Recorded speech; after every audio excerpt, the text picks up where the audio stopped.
That's because they've issued nearly $1.7 trillion in treasuries in 2023 alone. In fact, they dumped $19 billion of treasuries in a single month, $80,000 more per U.S. household.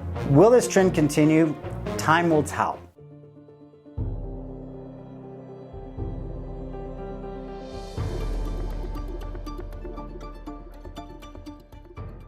Hello, this is Nathan. Welcome back to Independence Money. Today's topic, how does the Treasury market work and where are interest rates going in the simple forecast? So I'm going to break down treasuries for you very simply because there's really kind of two factors. One is their price and their corresponding interest rate.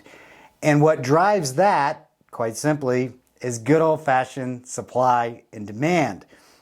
So this will give you some insight on where interest rates are heading.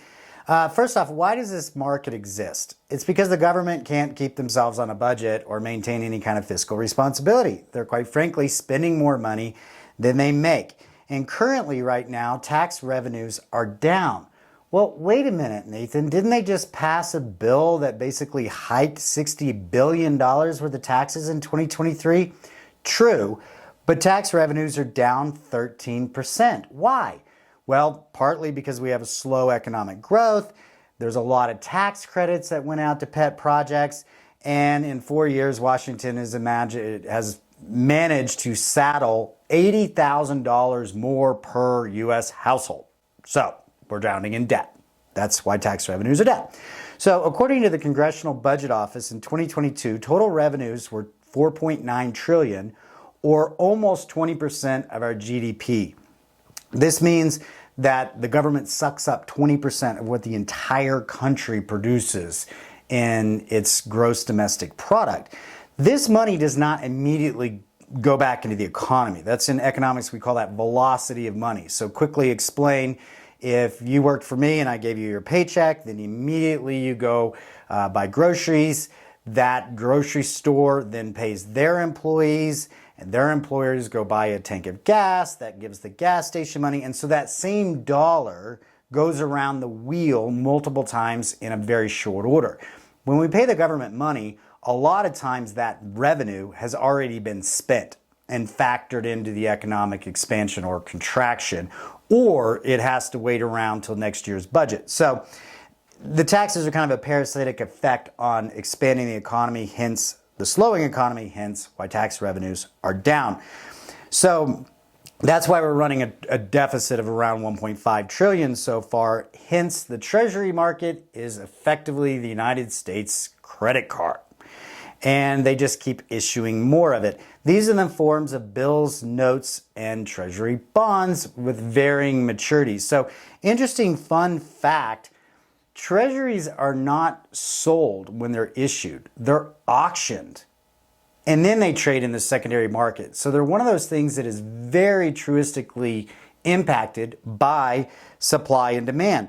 Now, if you see that treasury yields are up, we see a lot of news articles, treasury yields are up. What that means, that sounds good, right? Yields are up, corresponding interest rates are up.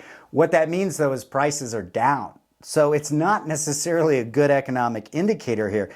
And that brings us to supply and demand. Both are at play here. Watch this. This is very interesting if you're a math nerd like me.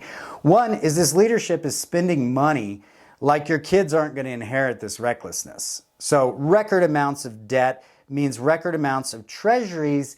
That means there's an increase in supply. Increased supply means prices fall, means yields, i.e. interest rates, rise. Now, is this going to change? What's going to happen? Everybody's waiting on the Fed to pause or rates to come down and the next kind of boom cycle to take off. Well, the Fed funds forecast in October 2023 is basically like economic bets. What all these bright minds are thinking the forecast or what's going to happen happens when we don't hit the majority of those individuals that are placing those forecasted bets, hitting the majority of rates easing until May of 2024. So that's still some time off of high interest rates. And again, that's because they've issued nearly $1.7 trillion in treasuries in 2023 alone. And the year's not over. It's really kind of scary. So there's an increased supply. You can make the case demand is down because investors are like, well, is this government ever going to be fiscally responsible? Are they ever going to manage the debt? Is debt ever going to stabilize? Or awesome, if debt actually went down? And I would say the majority of people are thinking no. And so that, you have a lower demand, increased supply. You do the math, prices come down, yields go up. It's a key barometer or temperature check that people are not feeling very comfortable economically with the federal fiscal policies. The second round of supply is BRICS. Now, this is an alliance of countries that have been gathering momentum, meaning more countries are joining BRICS. I have read a recent article, the first one that I saw recently, that their alliance has now tipped over into the majority of world gross domestic products. So the majority often rules the day, and this is a very key indicator. So this alliance has been working on cutting ties with the United States Treasury and is dumping Treasury bonds.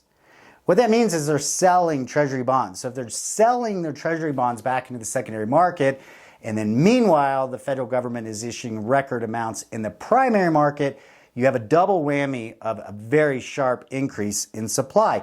In fact, they dumped 19 billion of treasuries in a single month. In 2023, that number is nearly $122 billion. Now, why is BRICS doing this? Well, for one, it's good old-fashioned investment diversification. They're choosing to buy other things like gold, their own currencies, and commodities such as oil and gas as part of their portfolio, lowering their exposure to U.S. treasuries. The second is, as the dollar rallies, I always say in the investment world, compared to what? If the dollar is stronger, compared to what? Compared to other currencies. So if the dollar is rising, their currency is devaluating, and by dumping dollars, they can reverse that teeter-totter and lower the strength of the dollar, thus increasing the strength of their own currencies. And the big thing, which they very publicly have announced, they're not fans of the dollar's supremacy in the world as a reserve currency, mostly because we are exporting our inflation to the rest of the world, and they just quite frankly don't like that. So will this trend continue? Time will tell, but it's very interesting economic times that we're living in. I would like to hope that we get our fiscal responsibility back, use our tax revenue appropriately to strengthen America and not let them and our next generation inherit this reckless spending. In the meantime, this is why I advocate, if you don't have a tax strategy, you don't have a financial plan, reach out to a qualified professional. You can always reach out to me at team@independence-money.com if you'd like to set up a complimentary call. Y'all take care.